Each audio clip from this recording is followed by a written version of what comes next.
going to give you guys a very detailed analysis regarding Elliott wave and also WXY correction. We could be getting a possible WXY correction in a smaller time frame or in a bigger time frame, which is most of the time very complicated in terms of like corrective moves, right? As you can see, like just in front of you, we basically BTC is basically making a very complex correction. Sometimes you might be thinking like BTC is gonna make a correction in a matter of like 2 days or so. The correction can take up like to 10 days to 2 weeks or so on, right? Depending on the volume and volatility. So what are we gonna talk about today? We're gonna talk about basically we're gonna talk about the WXY correction. We're also going to talk about the 2-day and 3-day chart, and also we're going to talk about the volume, right? So we're going to start off with the WXY correction, which is very complex in this range, right? So as you can see, what are we looking at right now? We got a small WXY correction, internal WXY correction. You can call it internal, or if you just understand what you're doing, you just call it WXY correction, right? In white. So we got a 3-way move pullback.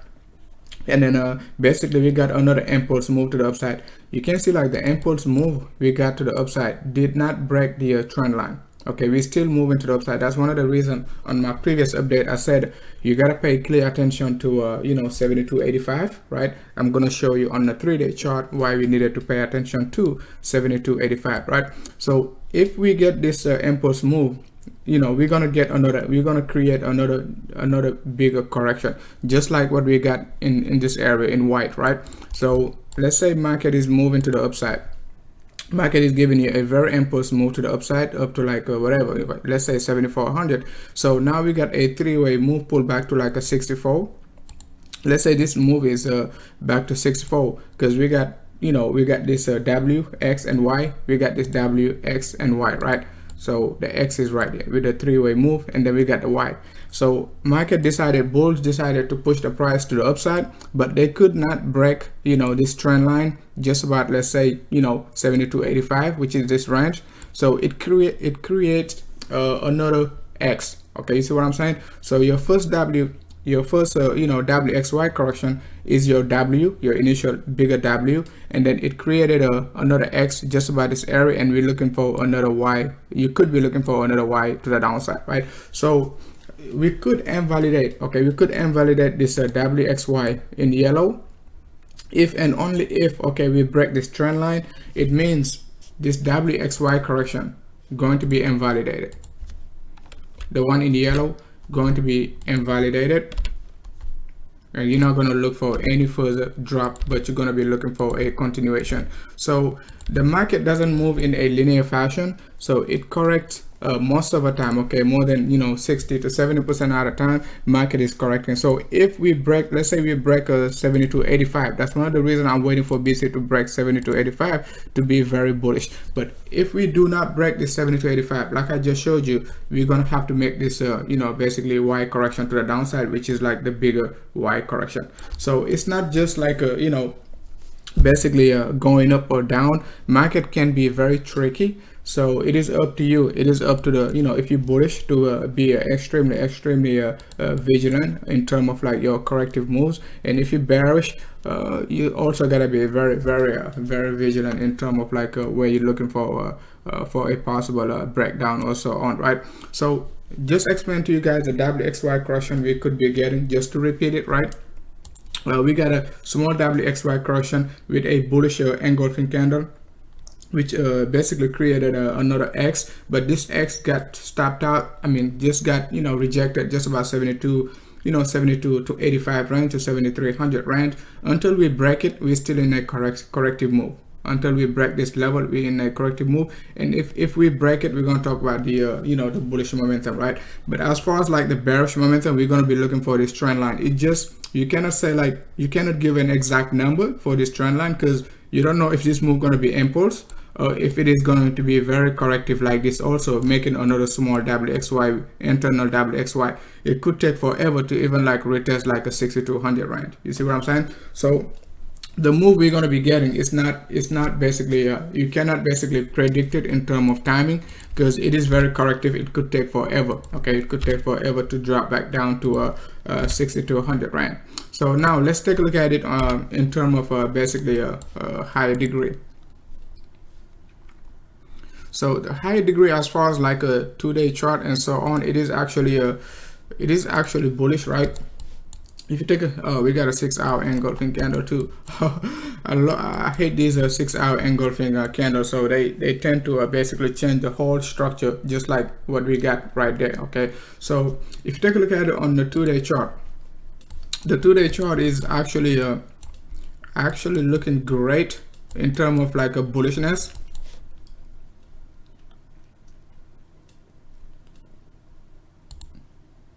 Okay, if you take a look at it on your 2-day chart, you can clearly see we basically broke the 21 EMA on the 2-day chart, which is actually very bullish in terms of like basically making a stronger move to the upside, right? As you can see, previously we got a cleaner breakout above it, close above it, but got another 2-day rejection. This rejection open was just about 72.85. So when I was calling for 72.85 over the last few days, it was because of this big red engulfing candle.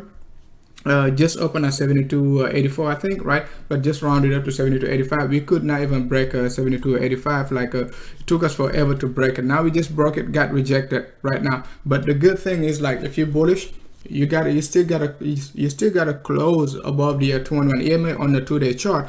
This 21 EMA gonna close, not the 21 EMA, but the 2-day chart gonna close in like 13 hours. So if we get a close above the 21 EMA, which is like just about 7020, the bullish momentum still can be playing out, and it could invalidate the bigger WXY correction I was just showing you for a possible rejection down to the lower trend line. Could be somewhere around like a low 6K. So closing above this level going to be actually bullish, right? But if closing above, okay, closing below this level could create some further bearish momentum, at least for the short term. It is something that we just have to keep in mind, right? So the volume also on the 2-day chart, it is basically favoring the bulls, right? You can see the volume.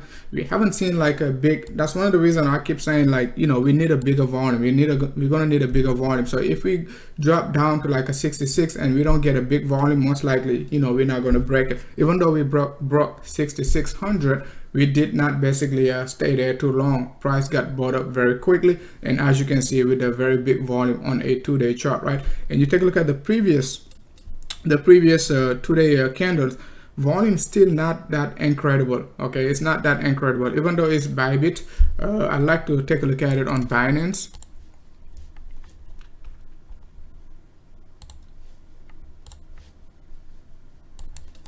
You take a look at it on Binance, you can see like the volume was not that incredible. Roughly around like 150 was the highest, 170 was the highest volume. This one we got 130, and this bullish candle we got just about like 179. So it basically engulfed the entire 3-day of bearish momentum. This candle basically engulfed it. So it's gonna require a lot of basically a volatility in order to basically engulf this one. And if we can get a bearish 2-day candle, which means like this candle has to be bearish, and then we're gonna need like at least 200,000 selling pressure. Okay, right now we got just about like 60,000, 70,000, which is not a lot, okay, for a 2-day candle. It means volatility gonna be all over the place within the next like 13 hours, right? So we gotta keep that in mind, right? So it means, okay, so that's the lowest candle, okay, lowest volume over the last almost like over the last almost 30 days. That's the lowest volume if we close this candle with less than 80,000, right? So most likely we could match like just by 130.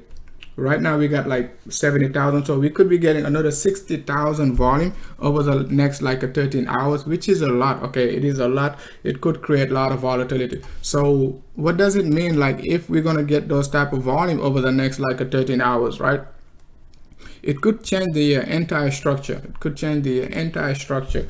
All right, so So if we get like 70,000 trading volume over the next 13 hours, we could possibly try to retest like a just about like a 67 to 66 for the bearish momentum if this candle is red. But if this candle is bullish, we're definitely going to be breaking like a just about like a 73 to 7400 range. And as now see a weekly candle start, we could be pumping to the upside and try to target our basically 100 EMA. That's the upside target for the bullish momentum, right? That's your upside target for the bullish momentum if we break a 72.85 and start trading above this line on the 2-day chart, guys. Because the 2-day chart, guys, is clean. It's not much like a noise. You don't have to worry about it. You can cleanly see your basically resistance line down to the exact number, so you don't even have to worry too much about like breaking it or like not breaking it. So if we break this level of 72.85 level to 7300 level, we most likely going to be going to be headed to the 100 EMA, which is just about like a 7900. So upside target still, I've been saying it like over the last few days, if we break this level, upside target going to be 7750 to 7950 with a possible wick to the upside to like a 8k or a low 8k level, right? So let's keep that in mind, right? So the 3-day chart, struggling a little bit, right? So we're going to need on the 3-day chart to actually try to close above the 21 EMA, even though the 2-day chart is giving us a clean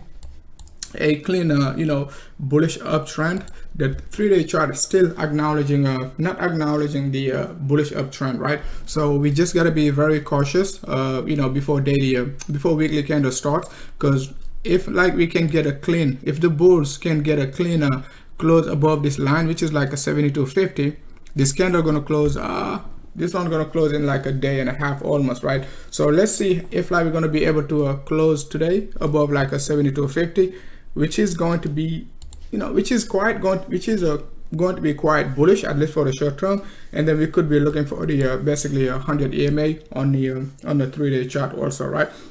So let's keep that in mind. At least for the short term, you can see the 3-day chart. At the same time, the 21 EMA, we could not get a clean close above it, which is just about like a 73.50. So we cannot get a clean close above it, right? So let's keep that in mind, at least for the short term, right? So now let's take a look at the weekly chart very quickly. So weekly, let's go on Bitstamp. So the weekly, one key area we need to pay attention to on the weekly, it is the same level as your basically your 2-day chart, basically 200 EMA.